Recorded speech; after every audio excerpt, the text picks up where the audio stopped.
Hey, joyeux Noël, joyeuse Pâques, joyeux Halloween et surtout bonne année 2020 et bonne décennie aussi. Voici le TV 168 du 5 janvier. Voici la une.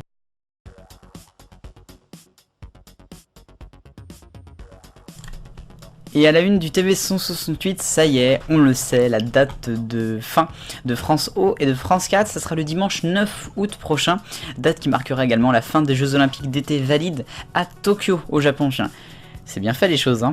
Et oui, puisque les chaînes font partie du dispositif depuis plusieurs mois déjà, donc ils pouvaient pas que ça fermait avant. Ça pouvait pas fermer avant, donc ça sera le 9 août. Alors, évidemment, pour ce qui est des émissions France 4 et France O, elles seront basculées sur France Télévisions, sur les autres chaînes, pour ce qui est en tout cas des inédites, l'outre-mer en particulier. Et puis pour la jeunesse, ça sera surtout sur les cases Oku qui arriveront sur France 2, France 3 et France 5, et puis sur les plateformes internet, bien sûr. Mais ce qui nous intéresse le plus, entre guillemets, dans cette fin des deux chaînes, c'est surtout la bataille des canaux, puisque vous le savez, le canal 14 et 19 vont donc se libérer, et ça va batailler très sévère. Alors il y a trois solutions. D'abord, le CSA va peut-être choisir de thématiser les chaînes ensemble, mettre les chaînes info ensemble, mettre la chaîne jeunesse ensemble, les chaînes de la TNT, enfin je sais pas comment ils vont faire. La deuxième solution étant de mettre France Info sur la 14, ce qui lui permettrait d'avoir une meilleure visibilité, et donc elle-ci probablement sur la 19.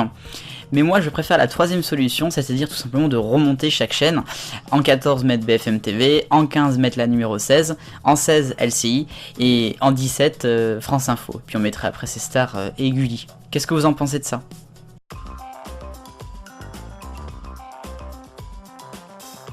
Le rayon actu maintenant avec le placement de produits qui va bientôt être autorisé à la télévision pour les programmes de flux et notamment de divertissement. C'est le CSA qui va peut-être l'autoriser, enfin l'ARCOM, puisque ça fera partie de la réforme de l'audiovisuel. Alors ça sera, faut le préciser que c'est déjà utilisé dans les clips musicaux, dans les films, les séries, mais à noter quand même qu'il n'y aura pas d'alcool et pas de produits pour les enfants par exemple, ou les autres médias. Il n'y aura pas de concurrence quoi. Dans l'actualité aussi, cette semaine, la télévision par TNT a un tout petit peu faibli, puisqu'une partie du nord et de l'ouest de la France n'ont plus capté les chaînes de la TNT, ou en tout cas une grande partie. Tout cela dû au brouillard, notamment qui était présent sur une partie de la France, mais aussi au beau temps, c'est quelque chose qui arrive souvent en hiver. Alors la TNT, c'est la TNT par râteau qui a été touchée par ce problème, puisque évidemment la TNT par internet et par les paraboles, ça marche encore. Et puis cette semaine on a également eu le Conseil d'État qui a donné son avis par rapport à la diffusion de la finale de la Ligue des Champions. C'était par BFM TV l'année dernière, le 1er juin je crois. Et bien le CSA avait déjà dit que c'était nul ce qu'avait fait BFM, c'était pas bien, tout ça. Le Conseil d'État, ils ont confirmé le CSA, et donc il va sans doute y avoir une sanction pour BFM TV. C'est pas du tout dans sa convention de chaîne, c'est normal hein.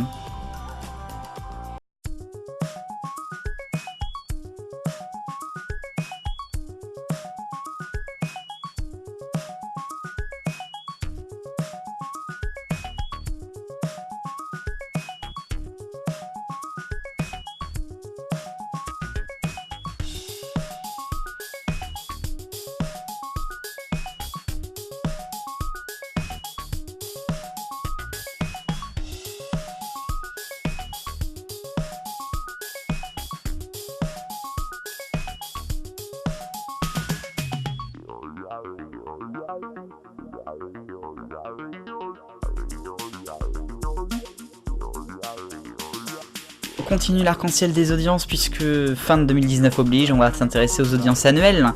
Et la chaîne qui a gagné en 2019 c'est TF1, mais elle baisse bien hein, avec 19,5% de part de marché, première fois je crois qu'elle passe sous les 20%.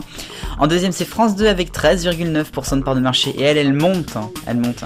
En troisième c'est France 3 qui garde son cap avec 9,3%. M6 est quatrième avec 8,9%, une petite baisse. Et puis France 5 très en forme avec 3,6%, ferme le podium des 5. Suivi ensuite par les chaînes de la TNT, TMC à 3,1, C8 à 2,9, Arte à 2,6, W9 à 2,5, et en 10ème position c'est BFM TV avec 2,3, c'est quand même plutôt très bon. Et égalité d'ailleurs avec RMC Découverte qui est elle aussi à 2,3.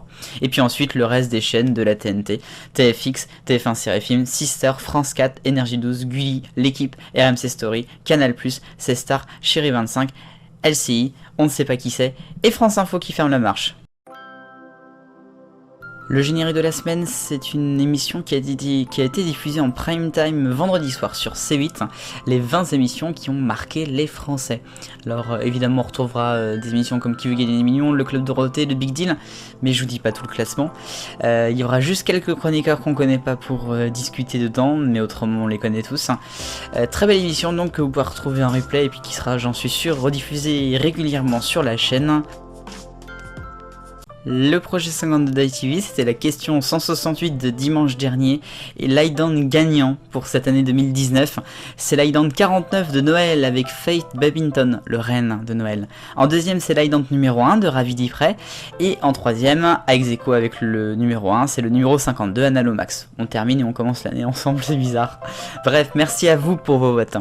Nouvelle question cette semaine, France 4 et France O vont disparaître le 9 août prochain. Allez-vous les regretter? Votez dans la description.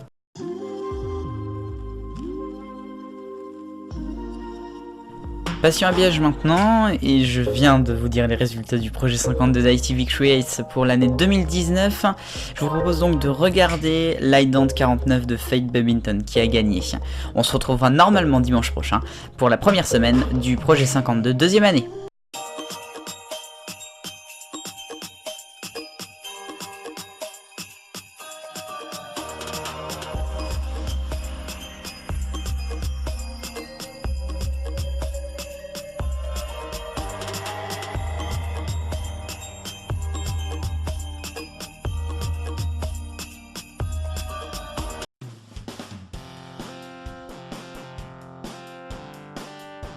On sort notre agenda puisque la semaine prochaine à la télévision, vous retrouverez sur France 4 toute la semaine le Dakar 2020 en direct.